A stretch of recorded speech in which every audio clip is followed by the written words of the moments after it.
உலக அளவில் தமிழக திரை இசையை கொண்டு போய் சேர்த்தவங்க ரெண்டு பேர். ஒருத்தர் இசைஞானி இளையராஜா, இன்னொருத்தர் இசை புயல் ஏ.ஆர். ரகுமான். இவங்க ரெண்டு பேருமே இருபெரும் துருவங்கள். இதுல ஏ.ஆர். ரகுமான் அவர்கள் 1992 தமிழக திரை இசைக்கு உள்ள வராரு. வந்து காலடி எடுத்து வச்சதுல இருந்தே தமிழ்நாட்டு திரை இசையில அப்படி ஒரு அதிர்வுகளை உருவாக்குறாரு. அதுக்கப்புறம் இந்தியாவையே கலக்கிறாரு. அப்புறம் தன்னுடைய இசை மூலமா உலக அளவில் அங்கீகாரம் பெறாரு. இப்படி உலக அளவில் ரீச் ஆன ஏ.ஆர். ரகுமானுடைய ஆரம்ப காலகட்டம்ங்கிறது எப்படி இருந்தது? எந்த புள்ளியிலிருந்து ஏ.ஆர். ரகுமான் தன்னுடைய பயணத்தை தொடங்கி இவ்வளவு பெரிய உச்சத்தை தொட்டார்? இன்னைக்கு ஆஸ்கார் நாயகன்கிற மாதிரி பல அடைமொழிகளில் அழைக்கப்படக்கூடிய ஏ.ஆர். ரகுமானுடைய அற்புதமான கதையை தான் இன்னைக்கு நாம பார்க்க போறோம். Welcome to cinema Bogan. இன்னைக்கு நாம பார்க்க போறது ஏ.ஆர். ரகுமான் அவர்களுடைய கதை.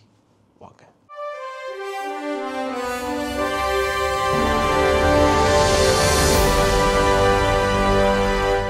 பலருக்கு ஏ.ஆர். ரகுமானுடைய இசையை கேட்டதான் அன்னைக்கு நாளுங்கிறதே தொடங்கும். ஒரு சிலருக்கு அன்னைக்கு நாளில் எவ்வளோ டென்ஷன், எவ்வளோ பிரச்சனை எதுவாக இருந்தாலும் ஒரு ஏ.ஆர். ரகுமானுடைய பாடல் அது எல்லாத்தையும் போக்கிடும். லாங் டிரைவ்னாலும் ஏஆர் ரகுமானுடைய பிளேலிஸ்ட்டு தான் பலருக்கு ரொம்ப பிடிச்சதாக இருக்கும். இப்படி ஏஆர் ரகுமான் பலருடைய வாழ்க்கையில் கலந்தவராக, அவங்களுடைய குடும்பத்தில் ஒருத்தராக இருக்கக்கூடியவராக இருக்கார். அதுக்கு காரணம் அவருடைய இசை. ஏஆர் ரகுமான் இசையமைச்ச பாடல்களில் உங்களுக்கு எது ரொம்ப பிடிச்ச பாடல்கள் கீழே கமெண்ட் பண்ணுங்க. எனக்கு எப்போவுமே ஃபேவரட்னா அது அவருடைய முதல் படமான ரோஜா தான். அதில் தந்த மேஜிக்கை என்னால் இன்னைக்கு வரைக்கும் கூட மறக்க முடியாது. அதுக்கு அடுத்து அப்படின்னா பாம்பே படத்தில் வரக்கூடிய பிஜிஎம். அதுக்கப்புறம் அவர் போட்ட மியூசிக்கில் எனக்கு பிடிச்ச ஆல்பம் காதல் தேசத்தை பிடிக்கும். எனக்கு அந்த முஸ்தபா பாட்டெல்லாம் இப்போ கேட்டால் கூட அப்படியே கண்ணில் கலங்கிரும் ஃப்ரெண்ட்ஸை நினச்சி. அந்த மாதிரி மனுஷன் மேஜிக் பண்ணுவார் மியூசிக்கில். இன்றைக்கி இவ்வளோ பெரிய உயரத்தை அவர் தொட்டிருக்காருல்ல. ஆனால் அவர் ஆரம்பித்த இடம்ங்கிறது ரொம்ப சாதாரணமான நிலையிலிருந்து 1933 நவம்பர் மாதம் 7ஆம் தேதி பிறந்தவர் தான் ராஜகோபால குலசேகர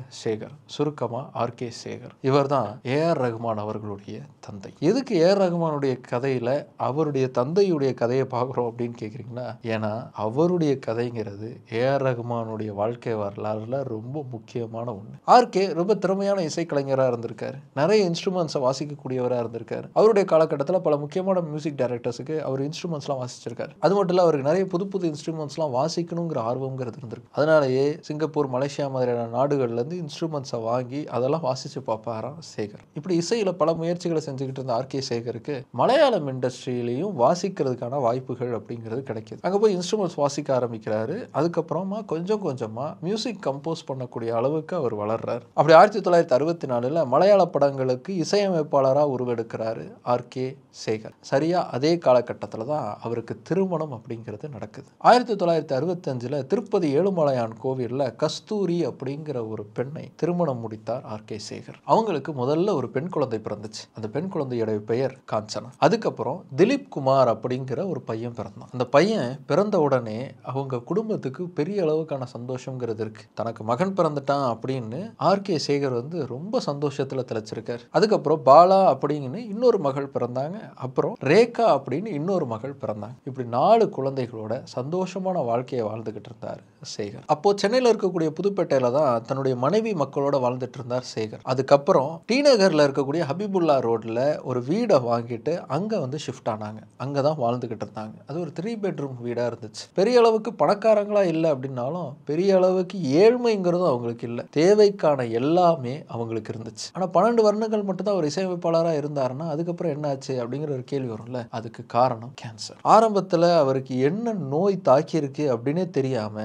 ஏகப்பட்ட டாக்டர்ஸை பார்த்து டயக்னோஸ் பண்ண முடியாம தவிச்சிருக்காங்க. அதுக்கப்புறம் ஒரு கட்டத்தில் தான் அவருக்கு ஸ்டொமக் கேன்சர் இருக்கு அப்படிங்கிறதே தெரிய வந்திருக்கு. இந்த ஸ்டொமக் கேன்சர் வந்தப்போ மருத்துவத்தால் குணப்படுத்துறதுக்கான எல்லா முயற்சியும் அந்த குடும்பம் எடுக்கிறாங்க. ஆனா எதுலேயுமே குணம்ங்கிறது அவருக்கு கிடைக்கவே இல்லை. டாக்டரால காப்பாற்ற முடியாததை கடவுள் காப்பாற்றுவாரு அப்படிங்கிற நம்பிக்கையில கஸ்தூரி என்ன பண்றாங்கன்னா, தனக்கு தெரிஞ்ச எல்லா கடவுளையும் கும்பிட ஆரம்பிக்கிறாங்க. அப்படி கும்பிட்டதோடு மட்டும் இல்லாம தன் வீட்டுக்கு எல்லா வகையான சாமியார்களையும் அழைச்சிட்டு தன் கணவனுக்காக பூஜை செய்யறாங்க. ஆரம்பத்துல இந்து மத கடவுள்களை பின்பற்றக்கூடிய சாமியார்களை வீட்டுக்கு அழைச்சிட்டு வராங்க. அதுக்கப்புறம் கிறிஸ்தவ மத போதகர்களை அழைச்சிட்டு பிரேயர் பண்ண வைக்கிறாங்க. அதுக்கப்புறம் இஸ்லாமிய மத குருமார்களையும் வீட்டுக்கு அழைச்சிட்டு அவங்களையும் ஓத சொல்றாங்க. பசங்க ஸ்கூல் முடிச்சுட்டு வந்தாங்கன்னா ரெகுலரா அவங்க வீட்டுல என்ன மாதிரியான காட்சியை பார்ப்பாங்கன்னா, ஏதாவது ஒரு சாமியாரோ இல்ல பாஸ்டரோ பிரேயர் பண்ணிட்டு இருக்கிறதான் பார்ப்பாங்க. ஆனா சேகர் அவர்களுக்கு இதுல எதுவுமே நம்பிக்கை இல்லை. தன்னுடைய காலம் நிறைவடைய போகுது அப்படிங்கிற அப்படிங்கிறது அவருக்கு தெள்ள தெளிவாக தெரிஞ்சது. ஆனால் தன்னுடைய மனைவியுடைய நம்பிக்கையை உடைச்சிடக்கூடாது அப்படிங்கிறதுக்காக அவங்க என்ன சொன்னாங்களோ அதை செஞ்சுக்கிட்டு அமைதியாக இருந்தார் சேகர். அதுதான் மகன் திலீப் குமாரை ரொம்பவே டிஸ்டர்ப் பண்ணி, இப்படி கடவுளை காப்பாற்றுவாருங்கிற நம்பிக்கையை தாண்டி கணவனை வேற எப்படி காப்பாற்றலாங்கிற யோசனை இருந்தப்போ வீடுனால பிரச்சனை இருக்குமோன்னு ஒரு யோசனை வந்துச்சு. இந்த வீடு தான் தன்னுடைய குடும்பத்துக்கே சாபத்தை கொண்டு வந்திருக்கு அப்படிங்கிற நினைப்புல தன்னுடைய கணவனையும் குழந்தைகளையும் கூட்டிக்கிட்டு கோடம்பாக்கத்துக்கு வந்து செட்டில் ஆக ஆரம்பிச்சாங்க கஸ்தூரி. ஒரு கட்டத்தில் கஸ்தூரி அவர்களுடைய நம்பிக்கையும் பிரேயஸும் பலிக்கல. ஆனால் ஆர்கே சேகர் அவர்களுடைய எண்ணம் மட்டும் பலிச்சது. ஏன்னா அவர் ரொம்ப ப்ராக்டிக்கலாக இருந்தார். நோயோடு போராட முடியாம மரணத்தை தழுவினார் ஆர்கே சேகர். அவர் மரணம் அடைஞ்ச அந்த நொடியிலிருந்து அந்த குடும்பத்துடைய நிலைமைங்கிறது தலைகீழாக மாற ஆரம்பிச்சது. தன்னுடைய கணவனை எப்படியாவது காப்பாற்றணும், ஏதாவது ஒரு கடவுள் காப்பாற்றட்டுங்கிற ரிலீஜியஸ் தேடலில் இருந்த கஸ்தூரிக்கான அமைதிங்கிறது அவருக்கு இஸ்லாத்திலிருந்து தான் கிடைக்குதுங்கிற ஒரு நம்பிக்கைங்கிறது இருந்துச்சு. அதனால குடும்பத்தோட இஸ்லாம் மதத்தை ஃபாலோ பண்ண ஆரம்பிச்சாங்க கஸ்தூரி. அந்த சமயத்தில் கரிமுல்லா ஷா காத்ரி அப்படிங்கிற ஒரு சூஃபி மதகுரு இவங்களுடைய குடும்பத்துக்கு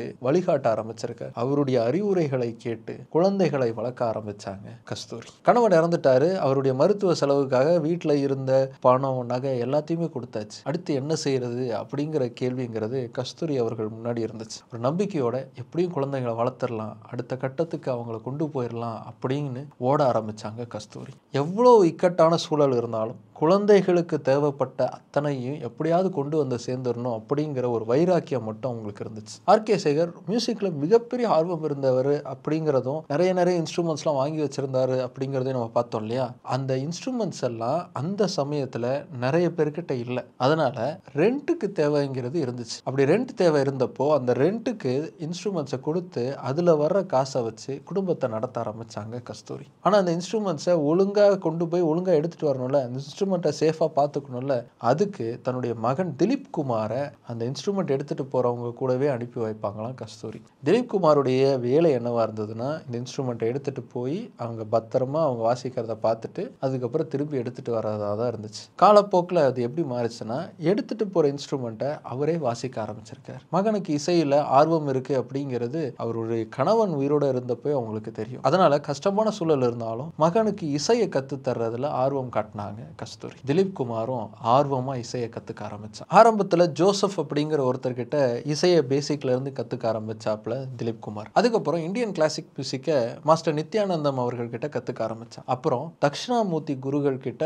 கற்றுக்க ஆரம்பித்தான் திலீப் குமார். இந்த தக்ஷணாமூர்த்தி அவர்கள் தான் திலீப் குமாருடைய அப்பாவான ஆர்கே சேகருக்கு இசையை கற்றுக் கொடுத்தவர். அவர்கிட்டயே இவனும் இசையை கற்றுக்க ஆரம்பித்தான். இந்த திலீப் குமார்னு சொல்கிறேன் இல்லையா, இந்த திலீப் குமார் தான் அல்லா ரக்கா ரஹ்மான்ங்கிற ஏஆர் ரஹ்மானா அதுக்கப்புறமா மாறினார். ஆனால் அவருடைய அப்பா இறந்த உடனேயே இந்த மத மாற்றமும் பெயர் மாற்றமும் நடக்கல. அதுக்கு இன்னும் பெரிய காலம்ங்கிறது தேவைப்பட்டுச்சு. திலீப் குமாருங்கிற பேரோட இருந்தப்போ ஏஆர் ரஹ்மான் வந்து இந்த மியூசிக்கல் இன்ஸ்ட்ருமெண்ட்ஸ் எல்லாம் வாடகைக்கு எடுத்துட்டு போகும்போது பார்த்துக்கிறதுக்கு கூட போக ஆரம்பிச்சார் இல்லையா. அதுக்கப்புறமா அவர் அதில் மியூசிக்கே வாசிக்க ஆரம்பிச்சிருக்காரு. இந்த இன்ஸ்ட்ருமெண்ட்ஸ்லாம் வாடகைக்கு எடுத்துகிட்டு போனவங்கலாம் நீயே வாசிச்சிருப்பா அப்படின்னு சொல்லுவாங்களாம். இவரும் வாசிக்க ஆரம்பிச்சிருக்காரு. இப்படி பல கச்சேரிகளில் இன்ஸ்ட்ருமெண்ட்ஸை வாசிச்சுட்டு இருந்திருக்காரு ஏஆர் ரஹ்மான். ஆனால் இந்த இன்ஸ்ட்ருமெண்ட்ஸை வாடகைக்கு எடுக்கிறதுக்கான டிமாண்டுங்கிறது கொஞ்சம் கொஞ்சமாக குறைய ஆரம்பிச்சிருக்கு. ஏன்னா மார்க்கெட்டுக்கே இந்த இன்ஸ்ட்ருமெண்ட்ஸ்லாம் விற்பனைக்கு வர ஆரம்பிச்சிருக்கு கம்மியான விலையில். அதனால ரெண்ட்டுக்கு எடுக்கிறது குறைய ஆரம்பிச்சிருக்கு, வருமானமும் குறைய ஆரம்பிச்சிருக்கு. அந்த சமயத்தில் நிறைய பேர் வந்து ஏஆர் ரஹ்மானுடைய அம்மாவான கஸ்தூரி கிட்ட நீ இந்த இன்ஸ்ட்ருமெண்ட்ஸ்லாம் வித்துரு, அதில் வர்ற காசை வந்து பேங்க்ல போட்டு வர்ற வட்டியை வச்சு குடும்பத்தை நடத்து அப்படிங்கிற மாதிரிலாம் சொல்லியிருக்காங்க. ஆனால்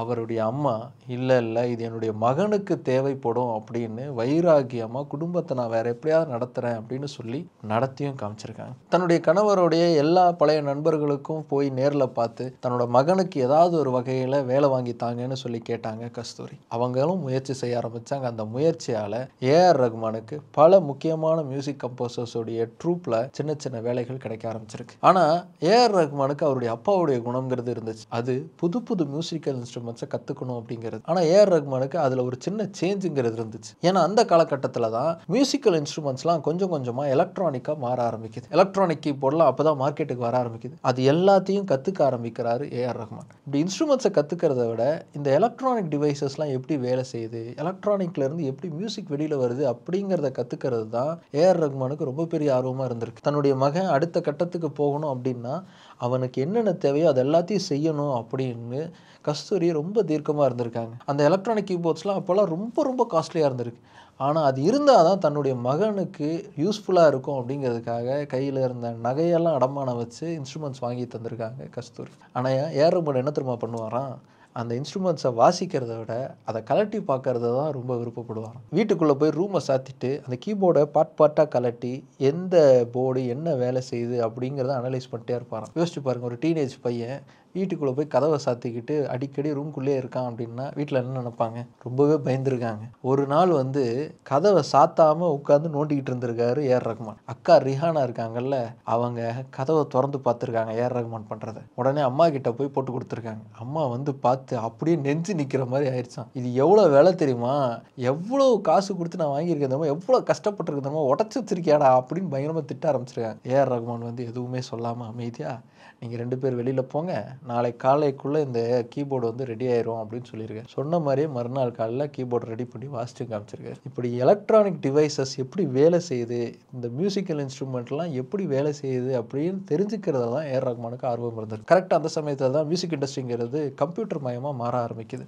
சீக்வன்சஸ்லாம் அப்போ தான் இண்டஸ்ட்ரிக்குள்ளே வர ஆரம்பிச்சிருக்கு. அதை எப்படி ஹேண்டில் பண்ணணும், எப்படி ஆப்ரேட் பண்ணணும் அப்படிங்கிறத ரொம்ப சீக்கிரமாக ஈஸியாக ஏஆர் ரஹ்மான் கற்றுக்கிட்டு அதுலேயே எக்ஸ்பர்ட்டாக மாற ஆரம்பிச்சிருக்கேன். அதனால பல மியூசிக் கம்போசர்ஸுக்கு ஏஆர் ரஹ்மான் ரொம்ப முக்கியமான ஒருத்தராக மாற ஆரம்பிச்சிருக்காரு. அதுலேயும் குறிப்பாக ப்ரோக்ராமிங்கில் ஏஆர் ரஹ்மான் கில்லாடியாக இருந்திருக்காரு. அதனால பல முக்கியமான மியூசிக் கம்போசர்ஸுடைய ரெக்கார்டிங்கில் அவர் ரொம்ப ரொம்ப முக்கியமான ஒரு பார்ட்டாக இருந்திருக்கார். எம்.எஸ். விஸ்வநாதன் அவர்கள், ராஜ்கோட்டி அவர்கள், ரமேஷ் அவர்கள், ஏன் இளையராஜா அவர்களுடைய ரெக்கார்டிங்ஸ் எல்லாத்துக்குமே ஏஆர் ரஹ்மானுடைய தேவைங்கிறது ரொம்ப அதிகமாக இருந்திருக்கு. இன்ஃபேக்ட் ராஜ்கோட்டி அவர்கள் ஏஆர் ரஹ்மான் அன்னைக்கு இல்லை அப்படின்னா ரெக்கார்டிங்கே பண்ண மாட்டாங்களாம். அந்த அளவுக்கு ஏஆர் ரஹ்மானுடைய ப்ரோக்ராமிங் மேலே அவங்களுக்கு பெரிய அளவுக்கு நம்பிக்கைங்கிறது இருந்திருக்கு. இளையராஜா அவர்களுக்குமே ஏஆர் ரஹ்மானுடைய அந்த டெக்னிக்கல் எக்ஸ்பர்டீஸ் இருக்குல்ல, அது மேலே ரொம்ப பெரிய மரியாதையா. சின்ன வயசுலேயே எவ்வளோ சூப்பராக இவன் டெக்னிக்கலில் எக்ஸ்பர்ட்டாக இருக்காயா அப்படின்னு சொல்லி பாராட்டுவாரான் இளையராஜா. இப்படி ப்ரோக்ராமிங்கோட மட்டும் நிற்காம அடுத்தடுத்த முயற்சிகளை செஞ்சுக்கிட்டே இருந்தார் ஏஆர் ரஹ்மான். இந்த ப்ரோக்ராமிங்கை அவர் பெருசாக கற்றுக்கிட்டது, இன்ஸ்ட்ருமெண்ட்ஸ் எல்லாம் நோண்டி பார்த்தது எதுக்குன்னா,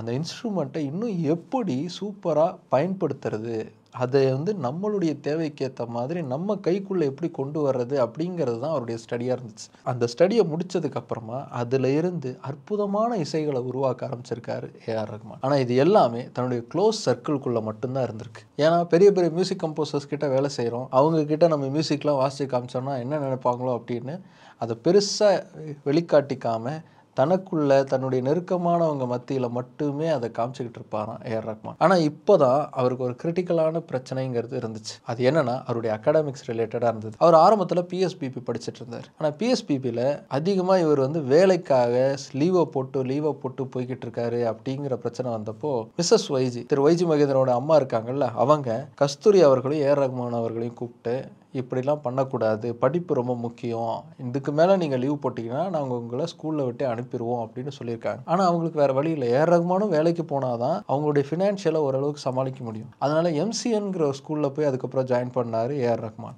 அதுவும் சரிப்பட்டு வரலன்னு எம்சிசியில் போய் ஜாயின் பண்ணார். எம்சிசியில் தான் அவரால் ஃப்ரீடமாக இருக்க முடிஞ்சிருக்கு. ஏன்னா எம்சிசி அவருக்கு அட்மிஷன் கொடுத்ததே அவர் அழகாக கீபோர்டு வாசிக்கிறாரு அப்படிங்கிறதுக்காக தான். அதனால் நல்லா இசை வாசிப்பா, ஒன்றும் பிரச்சனை இல்லைன்னு அவர் என்கரேஜ் பண்ணியிருக்காங்க. ஆனால் எம்சிசியில் அந்தளவுக்கு ஃப்ரீடம் இருந்தாலும் கண்டினியூஸாக ஸ்கூலையும் மேனேஜ் பண்ணிக்கிட்டு அதே மாதிரி ப்ரொஃபஷனலையும் மேனேஜ் பண்ணிக்கிட்டு இருக்கிறது அவரால் முடியாத ஒன்றா இருந்திருக்கு. ஒரு நாள் அம்மா கிட்ட போய் என்னால் ஸ்கூல் படிக்கிறதையும் பார்த்துக்கிட்டு வேலை செய்கிறதையும் பார்க்க முடியல, ஒன்று நான் இசையை நம்பி அதில் முழுசாக பயணிக்க ஆரம்பிக்கணும், இல்லை படிக்கிறதுல முழுசாக கவனம் செலுத்தணும், என்ன பண்ணலாம் அப்படின்னு கேட்டிருக்காரு. அவங்க அம்மா எதையும் யோசிக்கலையா, நீ படிக்கவே வேணாண்டா, இசையமைச்சா போதும், நீ அதை நோக்கி போ அப்படின்னு சொல்லிட்டாங்க. அதுக்கப்புறம் முழுக்க இசை பயணத்தை நோக்கியே நகர ஆரம்பித்தார் ஏஆர் ரஹ்மான். அந்த சமயத்தில் அவர் உருவாக்குற மியூசிக்கை தனக்கு நெருக்கமானவங்களுக்கு மத்தியில் மட்டுமே காட்டிக்கிட்டு இருந்தார் இல்லையா, அதில் அவருடைய ரிலேஷன்ஸ்லாம் கூட இருப்பாங்களாம். அவர் அதிகமாக யார்கிட்டையும் பெருசாக பேசிக்க மாட்டாராம். ஆனால் அவருக்கு காத்தாடி விடுறதுனா ரொம்ப பிடிக்குமா. அவருடைய ரிலேஷன்ஸ்லாம் அவங்க வீட்டு ஃபங்க்ஷனுக்கு ஏஆர் ரஹ்மான் ஏதாவது கீபோர்டை வச்சு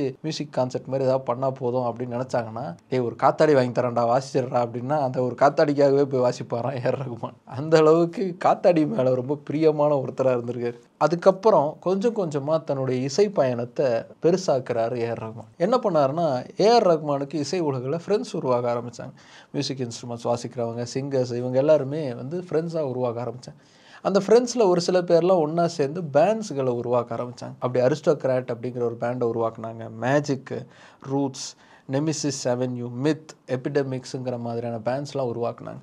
இந்த பேண்ட்ஸ்லலாம் ஒன் ஆஃப் த கீபோர்ட் பிளேயராக போய் வாசிப்பாராம் ஏஆர் ரஹ்மான். அதில் அரிஸ்டோக்ராட் பேண்டில் தான் அவர் அதிகமாகவே வாசிச்சிருக்காரு. இப்படி பேண்ட்ஸில் தன்னோட வாசித்தவங்களை தான் அதுக்கப்புறம் தன்னுடைய திரைப்படங்கள்லையும் பாடல் பாடுறதுக்கு, இசைக்கருவிகளை வாசிக்கிறதுக்கு பயன்படுத்தியிருக்காரு ஏஆர் ரஹ்மான். சுரேஷ் பிட்டஸ் தெரியும்ல, ஊர்வசி பாட்டெலாம் பாடியிருப்பார். அவர் ஏஆர் ரஹ்மானோட இதே மாதிரி ஒரு பேண்டில் பெர்ஃபார்ம் பண்ணவர் தான். ட்ரம் சிவமணி. ஏஆர் ரஹ்மானுடைய எந்த ஒரு மியூசிக் எடுத்து பார்த்தாலும் அதில் கண்டிப்பாக ட்ரம் சிவமணி இருப்பார். அவரும் ஏஆர் ரஹ்மானோட பேண்ட்ஸில் பெர்ஃபார்ம் பண்ணவர் தான். இப்படி பேண்ட்ஸில் வாசிக்கிறத தாண்டி அடுத்து என்ன பண்ணார்னா ஏஆர் ரஹ்மான் அட்வர்டைஸ்மெண்ட்ஸுக்கெல்லாம் ஜிங்கிள்ஸ் வாசிக்க ஆரம்பித்தார். நம்ம நிறைய அட்வர்டைஸ்மெண்ட் பார்த்துருப்போம்ல, பின்னாடி வந்து மியூசிக் வரும்ல, அந்த மியூசிக்கெல்லாம் ஏஆர் ரஹ்மான் வாசிக்க ஆரம்பித்தார். அப்படி அவருக்கு நிறைய அட்வர்டைஸ்மெண்ட்டை வந்து டைரக்ட் பண்ணக்கூடிய டேரக்டர்ஸ் வந்து பழக்கமாக ஆரம்பித்தாங்க. அப்படிதான் ராஜீவ் மேனன் அவருக்கு பழக்கமானார். அதே மாதிரி த்ரீலோக் அப்படிங்கிற இன்னொரு அட்வர்டைஸ்மெண்ட் டைரக்டரும் அவருக்கு ரொம்ப பெரிய ஃப்ரெண்டாக வந்து உருவானாங்க. இந்த த்ரீலோக்குடைய மனைவியுடைய பெயர் சாரதா. அவங்க மணிரத்னம் அவர்களுடைய கசின். அப்படிதான் மணிரத்னமுக்கு ஏஆர் ரஹ்மானுடைய பேருங்கிறது பரிச்சயமாச்சு. மணிரத்னம் அவர்களுக்கு ஏஆர் ரஹ்மான் வந்து ஒன் ஆஃப் த பர்சனாக தான் தெரிஞ்சது. மாதிரி அவர் மியூசிக்ஸ்லாம் போட்டுக்கிட்டு இருக்காரு, நம்ம அட்வர்டைஸ்மெண்ட்ஸ்க்குலாம் அவர் தான் வாசிக்கிறார் அப்படின்னு சொன்னப்போ அப்படியா சரி ஓகே அப்படின்னு அவர் கடந்து போயிட்டார். அவ்வளோதான். ஏஆர் ரஹ்மானை அவர் மைண்டில் கூட ஏற்றிக்கவே இல்லை. ஆனால் ஏஆர் ரஹ்மானும் மணிரத்னம் காம்போ அமையறதுக்கு முன்னாடி ஏஆர் ரஹ்மான் தொடர்ந்து பல முயற்சிகளை செஞ்சுக்கிட்டு இருந்தார். இப்படி அட்வர்டைஸ்மெண்ட்டுக்கு வாசிக்கிறத தாண்டி தனியாக இண்டிபெண்ட்டாகவும் மியூசிக்ஸ்லாம் வந்து கிரியேட் பண்ணி அதையும் ரிலீஸ் பண்ணிக்கிட்டு இருந்தார் ஏஆர் ரஹ்மான். இப்படி ரோஜா படம் வர்றதுக்கு முன்னாடியே இண்டிபெண்ட்டாக அவர் ரிலீஸ் பண்ண மியூசிக்லாம் நிறைய இருக்குது. அப்படி 1987 டிஸ்கோ டிஸ்கோ அப்படிங்கிற ஒரு ஆல்பத்தை ரிலீஸ் பண்ணார். இந்த ஆல்பத்தில் மலேசியா வாசுதேவன் தான் பாடியிருந்தார். 1989 தீன் இசை மலை அப்படிங்கிற ஒரு சூஃபி ஆல்பத்தை வந்து ரிலீஸ் பண்ணியிருந்தார். அப்புறம் செட் மீ ஃப்ரீ அப்படின்னு மால்குடி சுபாவை வச்சு 1990 ஒரு ஆல்பம் ரிலீஸ் பண்ணியிருந்தார். அதே மாதிரி 1992 ஜாகிர் ஹுசைனும் குன்னக்குடி வைத்தியநாதனும் ஒன்னா இணைஞ்சு கலர்ஸ் அப்படிங்கிற ஒரு ஆல்பத்தை ரிலீஸ் பண்ணாங்க. அதில் கீபோர்டை வாசிச்சிருந்தார் ஏஆர் ரஹ்மான். இப்படி பல விதத்தில் முயற்சி செஞ்சுக்கிட்டு இருந்தவருக்கு ரோஜா படம் அப்படிங்கிறது எப்படி அமைஞ்சது? நான் ஏற்கனவே சொல்லியிருந்தேன் இல்லையா, மணிரத்னம் அவர்களுக்கு ஏஆர் ரஹ்மானை பற்றி எந்த விதமான பெரிய இம்பாக்டும் அப்போ ஃபர்ஸ்ட் எடுத்த உடனே உருவாகும். ஏஆர் ரஹ்மானுடைய பேருங்கிறது அடிக்கடி அவருடைய காதில் வந்து விழுந்துகிட்டு இருக்கு. ஆனால் அது அவரை பெருசாக வந்து பாதிக்கல. இன்ஃபேக்ட் வந்து ஒரு வாட்டி வந்து வீட்டில் ஒரு பெரிய ட்ரீட்டுங்கிறத கொடுத்துருக்காரு. அப்போ பிரதாப் போத்தன் வந்து கெஸ்ட்டாக வந்திருக்காரு. அப்போ பிரதாப் போத்தனும் சொல்லியிருக்காரு, இந்த மாதிரி வந்து கோடம்பாக்கத்தில் ஒரு பையன் இருக்கான், நல்லா மியூசிக் வாசிச்சுட்டு இருக்கான் அப்படின்னு சொல்லியிருக்காரு. ராஜீவ் மேனனும் ஏஆர் ரஹ்மானும் ரொம்ப க்ளோஸ். ராஜீவ் மேனன் வழியாகவும் மணிரத்னத்துக்கு இந்த இன்ஃபர்மேஷனுங்கிறது போச்சு. என்னுடைய ஆட்ஸுக்கெலாம் ஏஆர் ரஹ்மான் தான் மியூசிக் பண்ணிகிட்டு இருக்காரு அப்படிங்கிற மாதிரியான செய்திங்கிறது அவருக்கு போய் சேர்ந்துச்சு. ஆனால் அப்பவும் பெருசாக சேஞ்சுங்கிறது வரல. அதே மாதிரி த்ரீலோக் சாரதா இருக்காங்கல்ல, அவங்க லியோ காஃபிக்கு ஒரு ஆட் பண்ணியிருந்தாங்க. அதுக்கு ஜிங்கிள்ஸ் வாசித்ததும் ஏஆர் ரஹ்மான் தான். அது பயங்கரமான ஹிட் அடிச்சது. இன்னைக்கு கூட அது ஒரு கிளாசிக்கான ஆடாக இருக்கும்.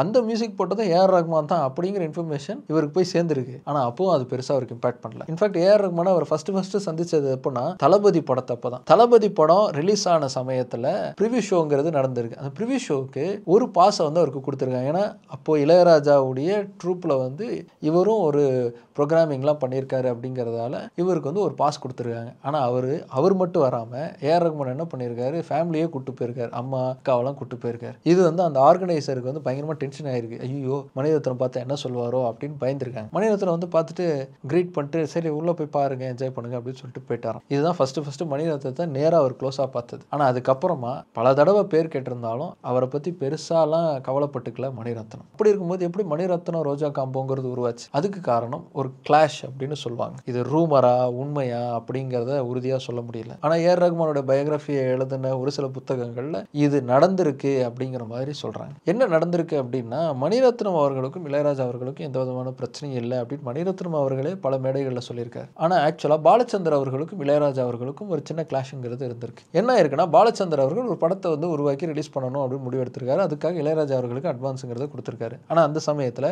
பெப்சி யூனியனில் ஸ்ட்ரைக் அப்படிங்கிறது வந்திருக்கு. அதனால படத்தை ரிலீஸ் பண்ண முடியாத சூழல்கள் வந்திருக்கு. ஸ்ட்ரைக் முடிஞ்ச உடனே இமிடியேட்டாக படத்தை ரிலீஸ் பண்ணணும்னு நினச்சப்போ இளையராஜா அவர்கள் இங்கே இல்லை, மும்பையில் வந்து வேற ஒரு ரெக்கார்டிங்காக போயிருக்காரு. நீங்கள் என்கிட்ட ஏற்கனவே கமிட்மெண்ட் கொடுத்த மாதிரி சரி எனக்கு வந்து வாசிச்சு கொடுங்க அப்படின்னு சொல்லி பாலச்சந்தர் கேட்க, இளையராஜா அவர்கள் வந்து இல்லை இப்போதைக்கு முடியாது, வெயிட் பண்ணுங்க அப்படின்னு அவர் சொல்ல, உங்களுக்காகலாம் என்னால் வெயிட் பண்ண முடியாதுன்னு சொல்லி ஏற்கனவே போட்டு வச்சிருந்த ஒரு சில மியூசிக் ட்ராக்லாம் எடுத்து பேக்ரவுண்ட் ஸ்கோரை போட்டு படத்தை ரிலீஸ் பண்ணியிருக்காரு பாலச்சந்தர். இது இளையராஜா அவர்களை ரொம்பவே கோவப்படுத்தியிருக்கு. அதனால 2 பேருக்கு நடுவில் ஒரு பெரிய கிளாஷ்ங்கிறது உருவாயிருக்கு. இதுக்கப்புறமா தான் பாலச்சந்தர் அவர்களுடைய தயாரிப்புல மணிரத்னம் அவர்கள் ஒரு படத்தை பண்ணலாம் அப்படிங்கிற பேச்சுவார்த்தைங்கிறது உருவாயிருக்கு. அப்போ பாலச்சந்தர் அவர்கள் மணிரத்னத்துக்கிட்ட இளையராஜாவை தவிர வேற ஒருத்தரை மியூசிக் போடுறதுக்கு நீ கூட்டிட்டு வா, அப்போ இந்த படத்தை பண்ணலாம் அப்படின்னு சொல்லியிருக்காரு. அப்போதான் மணிரத்னத்துக்கு நமக்கு ஒரு புது மியூசிக் டைரக்டர் தேவை அப்படின்னு தோணியிருக்கு. அந்த சமயத்தில் தான் நிறைய பேர் நம்ம கிட்ட ஏஆர் ரகுமானை பற்றி சொல்லியிருந்தாங்களே, அப்போ அவரை போய் பார்க்கலாம் அப்படின்னு முடிவெடுத்திருந்தாரு மணிரத்னம். அதுக்காக திருலோக் கிட்ட பேசி ஏஆர் ரகுமானுடைய ஸ்டூடியோக்கு வரேன், அங்கே போய் பார்க்கலாம் அப்படின்னு சொல்லியிருக்காரு. திருலோக் உடனே ஏஆர் ரகுமானுக்கு ஃபோனை போட்டு சொல்லியிருக்காரு.